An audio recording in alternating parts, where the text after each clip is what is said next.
उसमें इनके विधायक, मंत्री, कुछ मुख्यमंत्री रडार पर आएंगे, निश्चित रूप से आएंगे। 100 दिन के बाद आज हमारे धरने के बाद आज लोक सेवा आयोग का अध्यक्ष ने इस्तीफा दे दिया है। अगर मुख्यमंत्री की नीयत साफ है, सीबीआई को निमंत्रण भेजो और सीबीआई को बुलाए। सरकार को पता है कि जो ये लड़ाई लड़ रही है जायज लड़ाई है, तो कई नेता से लेके कई बड़े बड़े अधिकारी इस जंजाल में फंसे हुए हैं और उस सब के सब जेल जाएंगे। कि 100 दिन बाद भी आज युवा तपती दोपहरी में धरने में बैठा है। न्याय न मिलने तक ये आंदोलन जारी रहेगा। नकल रोधी कानून में भी कई खामियां हैं। तो उत्तराखंड की सरकार चाहती ही नहीं कि भर्ती घोटाले की निष्पक्ष सीबीआई जांच हो, क्योंकि अगर सीबीआई जांच होगी तो उत्तराखंड के जितने भी बड़े मंत्री हैं, बड़े नेता हैं, ये सब सलाखों के पीछे होंगे। जो आज जनता के सामने अपने आप को कुछ और बताने की कोशिश कर रहे हैं, जिन्होंने मुखौटा पहना हुआ है, जिस दिन उनका वो मुखौटा हट जाएगा उस दिन लोग उन्हें नंगा करके सड़क पर लाएंगे। तब अगर जब तक नहीं करेंगे तब तक हमारा ही चालू ही रहेगा। गवर्नमेंट ने तो कोई भी कार्रवाई नहीं की है।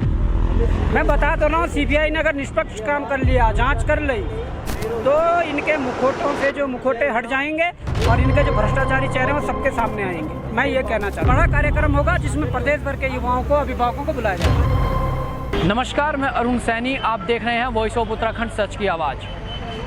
8 फरवरी, क्या याद है आपको वो दिन?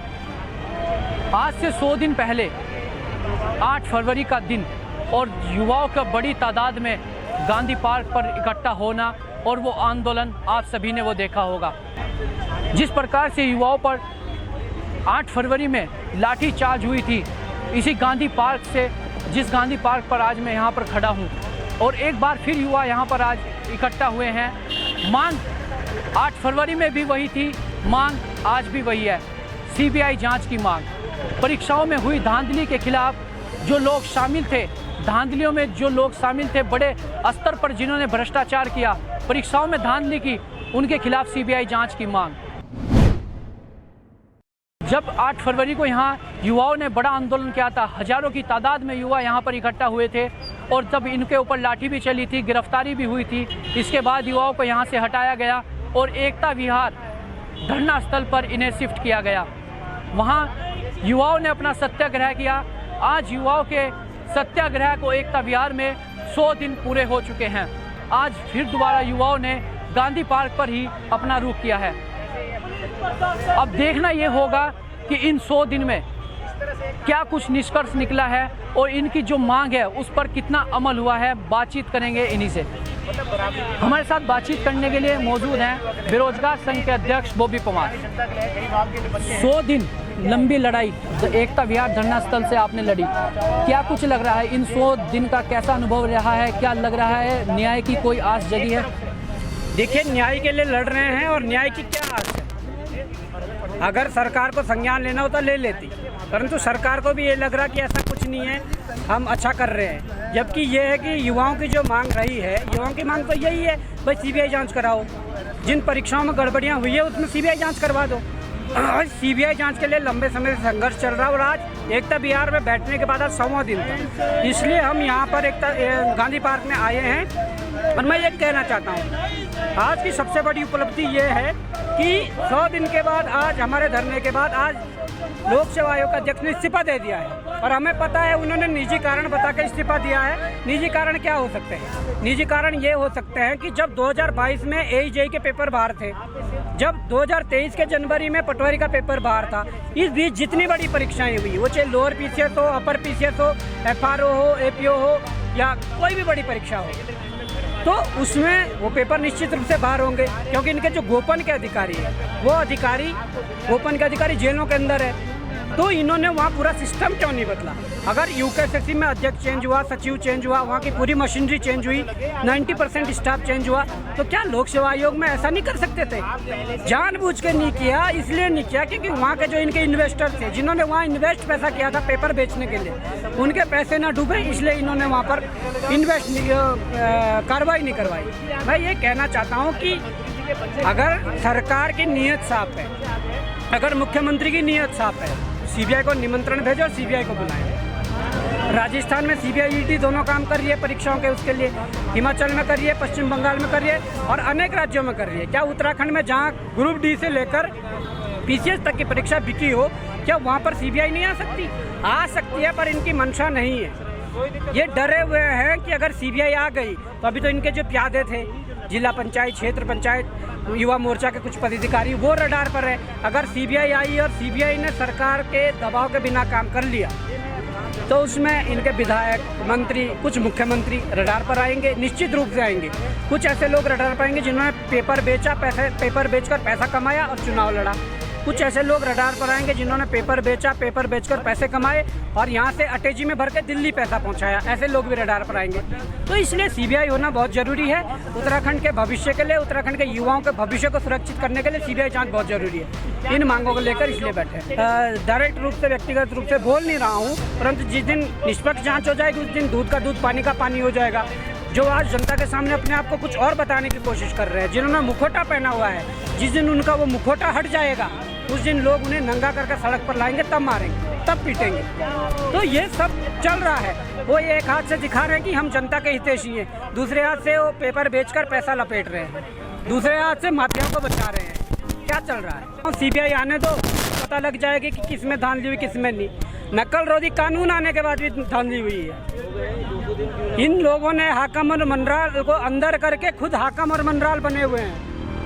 मैं बता तो रहा हूँ, सीबीआई ने अगर निष्पक्ष काम कर लिया, जांच कर ली, तो इनके मुखौटों से जो मुखौटे हट जाएंगे और इनके जो भ्रष्टाचारी चेहरे हैं वो सबके सामने आएंगे। मैं ये कहना चाहता हूँ। तो ये जो लड़ाई है ये जारी रहेगी और नए नए रणनीतियों के साथ 8-10 दिन बाद फिर से इस प्रकार से 8-10 दिन बाद इस प्रकार से नए नए कार्यक्रम किए जाएंगे और उसके बाद एक बड़ा कार्यक्रम होगा जिसमें प्रदेश भर के युवाओं को, अभिभावकों को बुलाया जाएगा। परंतु ये लड़ाई जारी रहेगी और तब तक जारी रहेगी जब तक ये सीबीआई। ये बड़ा दुर्भाग्य इस राज्य का कि 100 दिन बाद भी आज युवा तपती दोपहरी में धरने में बैठा है।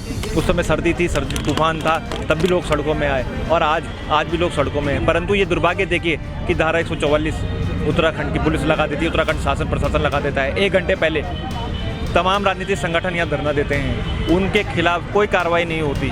सारी कार्रवाई एक गैर राजनीतिक संगठन उत्तराखंड बेरोजगार संघ की कॉल थी और उसके खिलाफ इन्होंने धारा 144 का आदेश दे दिया। तो ये उत्तराखंड की शासन प्रशासन का चाल चरित्र सबके सामने रख रहा है कि उत्तराखंड की सरकार चाहती ही नहीं कि भर्ती घोटाले की निष्पक्ष सीबीआई जांच हो, क्योंकि अगर सीबीआई जांच होगी तो उत्तराखंड के जितने भी बड़े मंत्री हैं, बड़े नेता हैं, ये सब सलाखों के पीछे होंगे। गवर्नमेंट ने तो कोई भी कार्रवाई नहीं की है। उन्होंने तो जो हमें धरना स्थल है ऐसे दे दिया कि जहाँ पे बिल्कुल इतना गंदी जगह है, हमारे भाई वहाँ पे कैसे रह रहे हैं, मच्छर है, कोई भी वहाँ पे फैसिलिटी नहीं है। कोई भी नहीं जा रहा है पूछने कि तुम कैसे रह रहे हो, कैसे झेल रहे हो ये सब। अगर उनको कार्रवाई करनी होती तो मतलब हमें धरना करने की क्या ज़रूरत थी, लेकिन लग नहीं रहा है कि करेंगे। अगर जब तक नहीं करेंगे तब तक हमारा ये चालू ही रहेगा। 100 दिन आज हमारे धरने को यहाँ पे हो चुके हैं और अभी आपने जैसे सुना होगा उत्तर लोक सेवा आयोग के अध्यक्ष जो है उन्होंने अपना इस्तीफा दे दिया है। तो ये छोटे छोटे स्टेप ही होते हैं। देखिए, सरकार से लड़ना बहुत बड़ी बात होती है और आप देखिए उत्तराखंड बेरोजगार संघ का आज की डेट में इतना दबदबा है। ये सोचिए, इतना उनको सरकार को उनकी हमारी जो जायज़ मांगे उनसे इतना डर लगता है कि सुबह 11 लोग थे यहाँ पे और कम से कम इधर 250 पुलिस वाले थे। तो मैं देखने वाली बात है कि किस तरह से सरकार को पता है कि जो ये लड़ाई लड़ रही है एक जायज़ लड़ाई है और ये जायज़ लड़ाई अगर इसके ऊपर सीबीआई बैठ गई तो कई नेता से लेके कई बड़े बड़े अधिकारी इस जंजाल में फंसे हैं और उस सब के सब जेल जाएंगे। देखो, न्याय की लड़ाई जारी है और न्याय न मिलने तक ये आंदोलन जारी रहेगा। वो काला अध्याय इतिहास के पन्नों में दर्ज हो गया है जिस दिन इसी स्थान पर उत्तराखंड पुलिस द्वारा बर्बरतापूर्वक अत्याचार किया गया, हमारे भाइयों के सर फोड़े गए, बहनों को घसीट कर यहाँ से उठाया गया, वो इतिहास के पन्नों में दर्ज है। और हम उसी न्याय के लिए जो मांग हमारी उस दिन थी कि सीबीआई जांच उत्तराखंड सरकार को सिफारिश करनी चाहिए कि जिस प्रकार के धांधलियाँ प्रदेश की परीक्षाओं में हुई हैं उत्तराखंड लोक सेवा आयोग और उत्तराखंड अधीनस्थ सेवा चयन आयोग द्वारा, उन सभी परीक्षाओं की, जिन परीक्षाओं में बड़े स्तर पर भ्रष्टाचार हुआ है, जिन परीक्षाओं में बड़े स्तर पर धांधली हुई है, जिन परीक्षाओं में लेन देन के मामले सामने हैं, उन सभी परीक्षाओं की सीबीआई जांच की सिफारिश माननीय मुख्यमंत्री को कर देनी चाहिए थी। और तब से लेकर आज तक 8 फरवरी से सत्याग्रह शुरू हुआ और आज हम यहाँ पर 10 जून तक पहुँच गए हैं, लेकिन माननीय मुख्यमंत्री जी द्वारा और वर्तमान प्रदेश सरकार द्वारा इस पर कोई सकारात्मक कार्रवाई नहीं की गई है। कि युवाओं की जो लंबे समय से मांग चलती आ रही है, सीबीआई जांच की मांग है, सीबीआई जांच की मांग हो, वो मांग आज भी बरकरार है। और आज भी यहाँ इधर गांधी पार्क पर युवा जो बैठे हैं, आज भी उनका यही मांग है कि सीबीआई जांच हो। आखिर सरकार, इनका यही कहना है कि आखिर सरकार सीबीआई जांच से क्यों बच रही है। साथ ही साथ अभी बॉबी पवार जो कि बेरोजगार संघ के अध्यक्ष है, उनका भी आरोप है कि अगर सीबीआई जांच सरकार इसलिए नहीं करा रही है कि अगर सीबीआई जांच होती है तो इसमें कई बड़े सफ़ेद पोस्ट के नाम शामिल आएंगे। तो अब देखना यही होगा कि आज युवा एक बार फिर यहाँ गांधी पार्क पर धरना दे रहे हैं और इसके बाद क्या कुछ निष्कर्ष निकलता है और आगे सरकार इस पर क्या कुछ संज्ञान लेती है और आगे सीबीआई जांच की जो इनकी मांग है उस मांग पर सरकार क्या कुछ एक्शन लेती है, आगे क्या कुछ होगा देखने वाली बात होगी। देखते रहिए वॉइस ऑफ उत्तराखंड, सच की आवाज़।